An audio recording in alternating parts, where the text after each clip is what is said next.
अस्सलाम वालेकुम। Welcome to trendy reaction channel. हंसते रहिए, मुस्कुराते रहो, हमें अपना प्यार दिखाते रहिए। उम्मीद है कि आप सब खैरियत से होंगे, अच्छे होंगे, फिट फाट होंगे। मेरा नाम है बाबू जी, मेरा नाम मोहम्मद शहबाज। जी मैं मोहम्मद कासिम बाबू। विजिटिंग टेम्पल ऑफ गॉड इन वर्सनाई। तो वीडियो कैसी है देखते हैं, अपना रिजल्ट देते हैं। 1 2 3।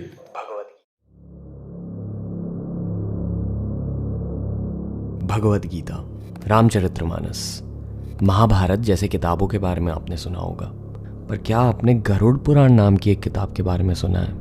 वेस्टर्न वर्ल्ड में लोग इस किताब को बुलाते हैं हिंदू बुक ऑफ डेथ। मौत के टॉपिक को लेकर बहुत सारी चीज़ें लिखी गई हैं गरुड़ पुराण में। गरुड़ पुराण के अनुसार यमराज, जो भारतीय संस्कृति की मौत के देवता माने जाते हैं, खुद आके आपकी आत्मा को इस लोक से दूर ले जाते हैं।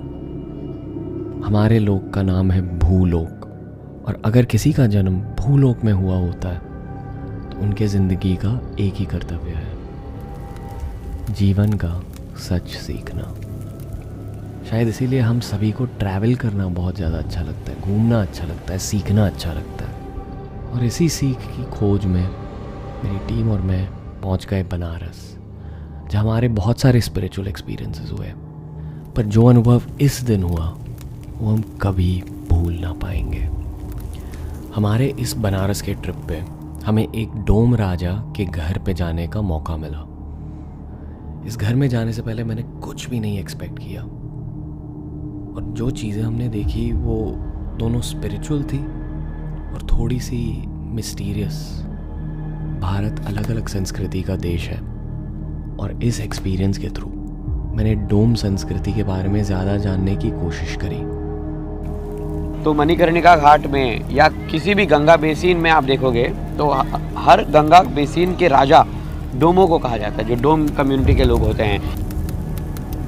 आप देखोगे कि उनके पूरे शरीर में जो है कि जलने की निशान होती है, क्योंकि वो चिताओं के बीच में अपना काम कर रहे होते हैं। हाई इंटेंसिटी काम होता है, बहुत ही ज़्यादा मेंटल स्ट्रेंथ चाहिए होता है उस काम को करने के लिए जो ये लोग करते हैं।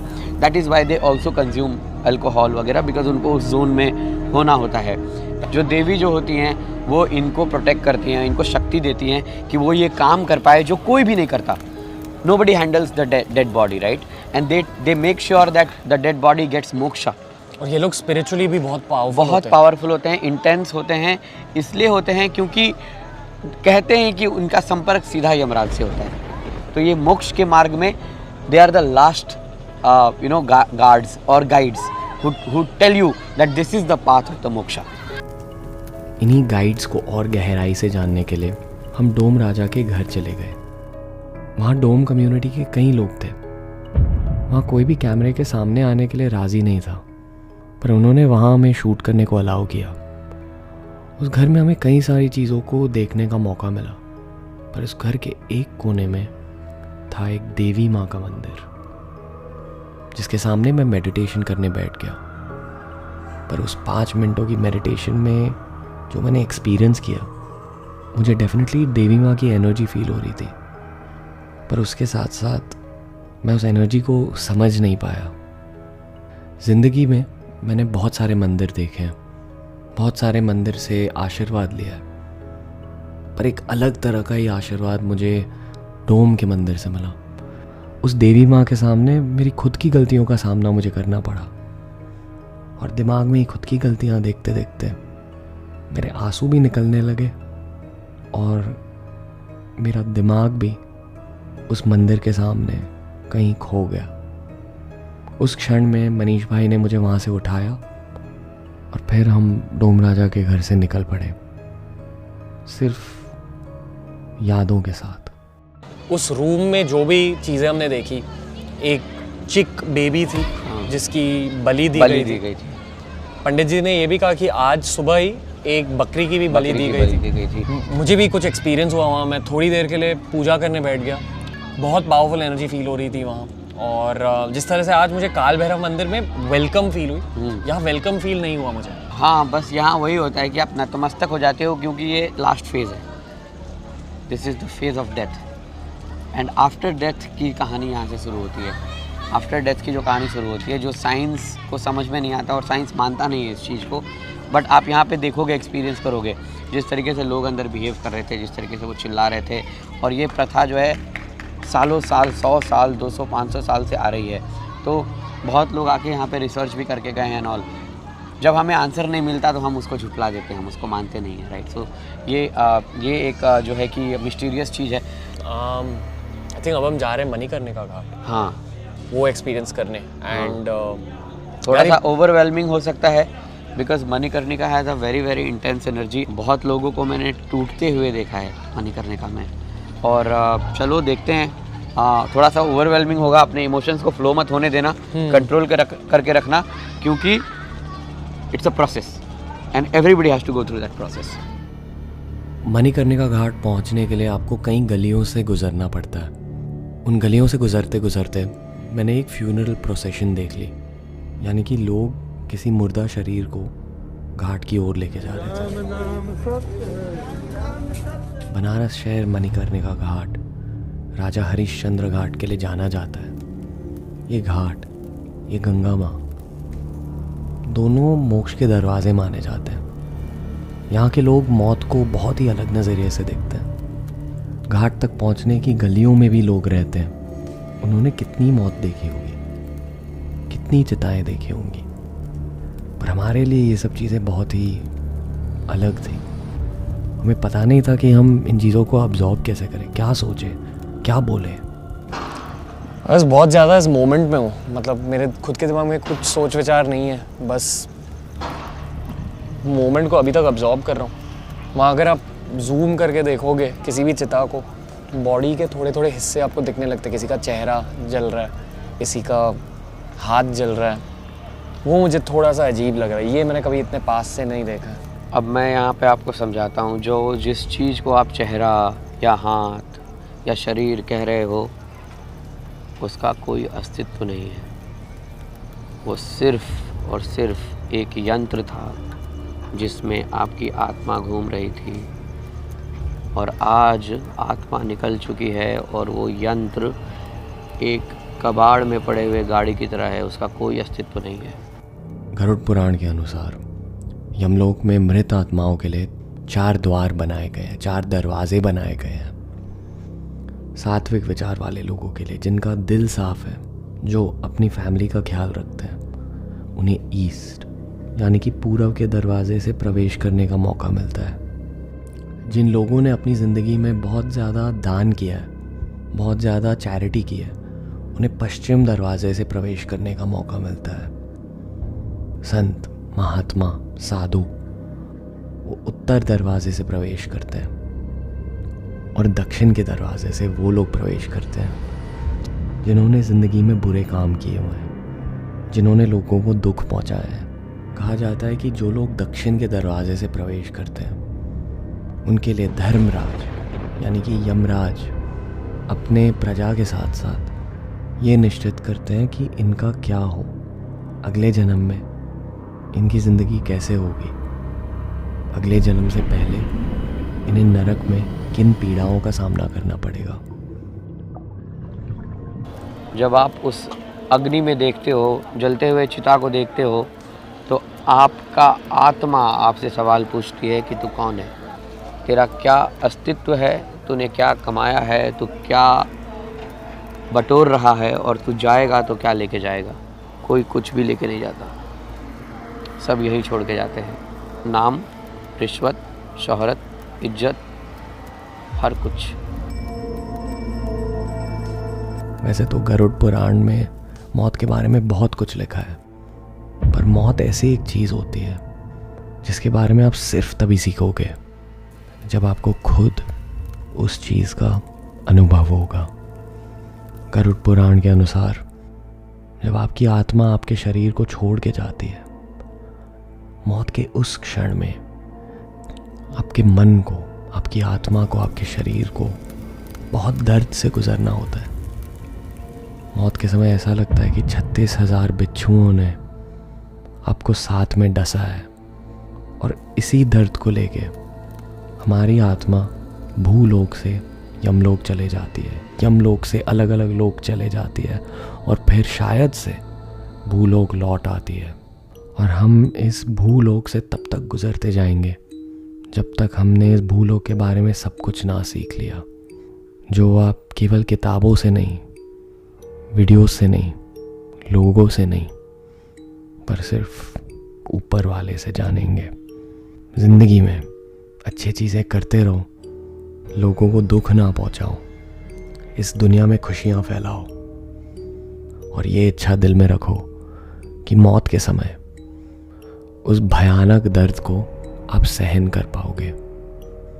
गरुड़ पुराण में ये भी कहा है कि अगर आपने ज़िंदगी भर भगवान की पूजा करी, अच्छे कर्म किए, योगा को बहुत गहराई से सीखा, तो उस मौत का दर्द बहुत कम हो जाता है। मौत एक परीक्षा है और उस परीक्षा की पढ़ाई जिंदगी भर होती है।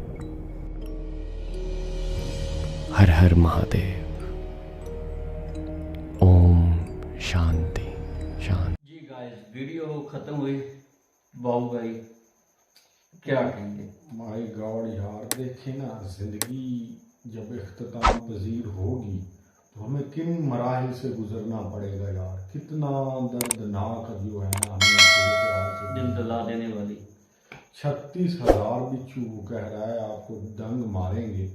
जब आपकी जान निकल होगी आपको इतनी पेन होगी जैसे 36,000 बिच्छू आपको डंग मार रहे हैं। बिल्कुल। तो फिर आगे मामला तो क्या होने हैं, वो तो ऊपर वाले बेहतर जानता है, हमें तो इस चीज़ का इल्म नहीं है। वही बेहतर मेन चीज़ यार उसने देखे एंड पे हमें बता दिया, सिर्फ आप इंसानियत की खिदमत करें। सबसे बड़ा जो है ना, जो मेन जो दुनिया में करैक्टर है, ये नहीं यार, जो जिस मज़हब में भी चले जाएं, जिस तरफ भी चले जाएं, सिर्फ उनका मेन मकसद ये इंसानियत की मदद, गरीब लोगों की मदद, जो आपसे कम है उनकी मदद, इस तरह के काम, नेकी के काम, दान करना, किसी को चीज़ देना, डिवाइड करना, ताकि हर बंदा जो है ना खुशी खुशी ज़िंदगी गुजार सके, किसी के दुख तकलीफ में उसके काम आ जाना, भलाई करना, अच्छाई करना, अच्छे अच्छे काम करना।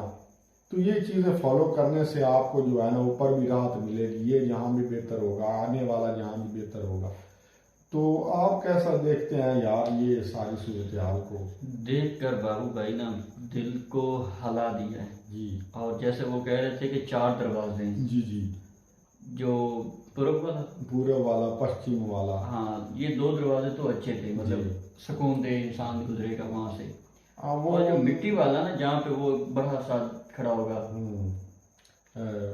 वो उनका यमराज जिसे कहते हैं, जो वो उनका हिसाब किताब लेने वाला आगे आपके सामने खड़ा होगा। जी जी जी, यमराज। तो से बहुत यार ना सोच इस बात पे है कि जो लोग पैसे के पीछे भागते हैं, हाँ, पैसे के लिए आदमी को मार देते हैं, पैसे के लिए सब कुछ करते हैं जी, और वो मजे की बात है वो सब कुछ छोड़ के बैठे हैं। जी जी। देखिए ना, वो बता कैसे आग लगी हुई थी, कोई हाँ, चीज लेकर जा रहा था, कितनी जीता जलती हैं डेली उनके सामने, आंखों के सामने जलाई जाती हैं। कितने युवा लोग वहाँ पे जाके अपने मतलब जज्बात वो कैसे काबू करते हैं, उनके मतलब उनको ताकत मिलती है ना, जो ऐसे जज्बात को ताकत। आपके सामने डेड बॉडी पड़ी है, उसकी रूह निकल चुकी है, वो उस चीज को जलाना एक थोड़ा सा बड़ा कॉन्फिडेंस लेवल अप होता है, उस चीज पे बड़ी हिम्मत लगती है, अपने आप में बड़ी ताकत दिखानी पड़ती है, तब जाके फिर डेली ऐसे पता नहीं कैसे देवताओं की जो शक्ति है वो तो मिलती है ना, मिलती है। बिल्कुल, वो बता रहे थे जो देते देवता की शक्ति है वो उनके पास होती है, कोई होती है ताकत जो उनको सेफ भी करती है, प्रोटेक्ट करती है। ऐसे नहीं, पता नहीं किस तरह के जो है ना आए होते हैं रूहें जो। जी बाबू आप क्या कहेंगे? बिल्कुल, इसमें कोई शक नहीं बाबू, कुछ तो इस तरह के वो जुमले बोलते हैं, वो किताबों में दर्ज था इन्हें जो सबक पढ़ा है जमाने में। तो जो जमाने में ये बातें चल रही वो सारी चीजें आपने बड़े बीच में थोड़ा सा नोटिस लिया है कि नहीं? एक दोस्त ने बोला कि लोग तरह तरह के आते हैं यहाँ पे, विजिट करके जाते हैं, सर्वे भी करते हैं, तो लेकिन जब उनको कोई चीज हाथ में नहीं आते तो फिर वो बोल देते हैं यार ऐसे नहीं कुछ भी। मिसाल के तौर पर आप ये खुद देख लें कि बाबू भाई, जब इंसान इस मोड़ और मुकाम पे होता है ना, जब डेड बॉडी आपके सामने पड़ी होती है, यकदम से इंसान का माइंड जो है ना सारा चेंज हो जाता है। बोलता है कि नेक्स्ट फिर मैं कोई भी ऐसा काम गलत नहीं करूंगा, जो पैसा उसको सेव नहीं करूंगा, सब अच्छे काम करूंगा। लेकिन हालात जब वहां से फिर वापस जाता है चंद मिनटों में, चंद घंटों में वही दिमाग फिर इंसान का, जब दुनिया की चहल पहल में, दुनिया में, फिर वो वही गुम हो जाता है। जब नेक्स्ट टाइम किसी की फिर डेड बॉडी ऐसे देखता है, फिर उनमें शामिल होता है, चाहे कोई भी मजहब का ले लो, हिंदू हो, मुस्लिम हो, सिख हो, जो भी हो, इसका मजहब से कोई ऐसा नहीं है। अलबत्ता उस टाइम वो बिल्कुल अपने आप सारी दुनिया छोड़ कर ना एक सही लेवल पे आ जाता कि यार ये मेरे सामने डेड बॉडी पड़ी है, इसकी रूह निकल चुकी है, तो ये क्या लेके ऊपर जा रहा है, कुछ भी नहीं लेके जा रहा। वो बिल्कुल उस टाइम उसका माइंड सेम उसी की रूह की तरह ही हो जाता है। जब फिर वही बंदा जिसमें हम भी शामिल है, जब उसको डेड बॉडी को उसके मुकाम तक पहुंचा देते हैं, जो किले में उनकी वो, जब हम वापस जाते फिर वही गुनाह, फिर वही लोगों के साथ दगा, वही हम कोई दुनिया में कोई ऐसे चंद लोग ही हैं जो सुधर जाते हैं, लेकिन ऐसे बहुत कम से लोग हैं। तो हमें भी देख के ऐसी चीजें जाके सुधरना चाहिए, हमें अपने आप को ठीक करना चाहिए। सबसे बड़ी होती है, आपने बाबू बेटा ने भी बताया कि इंसानियत, उसको फॉलो करना चाहिए। कोई गरीब है, भूखा बैठा है, कोई प्यासा बैठा है, उस पे चाहिए हमको खर्च करना चाहिए। आपका पड़ोसी है, हमसाया, जिस धर्म का चाहे मर्जी है, उसके घर में खाना पीने में कुछ नहीं, आप उसकी मदद करो। तो हम तो यही है ना, किसी आप चले जाए ना, मतलब वो ये नहीं सिखाते भी कोई भूखा बैठा है, वो हिंदू है, मुस्लिम है, क्रिश्चियन है, ज्यूस है, चाहे जो भी है, वो बुद्धिज्म है, आप उसको ना खिलाएं।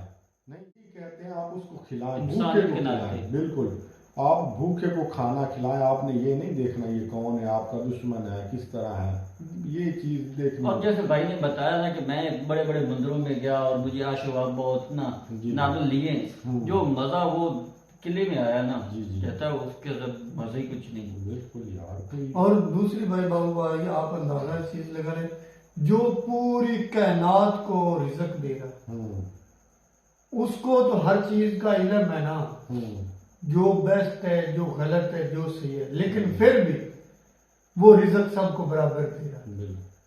तो अगर तो चाहे वो जिस कौम का मर्जी, जिस चाहे मजहब का मर्जी, चाहे रिज़्क बंद कर सकता, वो गफूर रहीम है, वो सबका कर सकता है। कुछ तो गॉड बोल लेते हैं, कुछ का भगवान बोल देते हैं, कुछ का अल्लाह, मतलब मुख्तलिफ उसको सिमत में हम देखते हैं। लेकिन देख लो वो पूरी दुनिया को रिज़्क दे रहा। तो हम इंसान ही एक दूसरे, अगर किसी इंसान के हाथ में ये रिज़्क होता तो मैं कहता हूँ आधी से ज्यादा दुनिया भूखे मार। जैसे देखो दुनिया में कितनी लड़ाई है, एक मुल्क का क्या है, दूसरे मुल्क के साथ लड़ाई है, इसमें भी इस मुल्क की उसके साथ जंग चल रही है, इसकी उसके साथ जंग चल रही है। जी जी बिल्कुल यार। तो इंसान तो नहीं ऐसे इस्तेमाल में तकसीम कर सकता। बिल्कुल देखने वाली बात है यार, गौर करने वाली बात है, अपने आप को सुधारने वाली बात है, अपने आप में झांक के देखने वाली बात है। जब आप एंड हो जाएगा, रूह निकल जाएगी, फिर बॉडी है, कबाड़ा है, वो उसका कुछ भी करे, जलाएं चाहे फेंके, आपके अमाल फिर ऊपर जाएंगे, वो आपको बाद में पता चलेगा क्या बनेगा क्या नहीं बनेगा।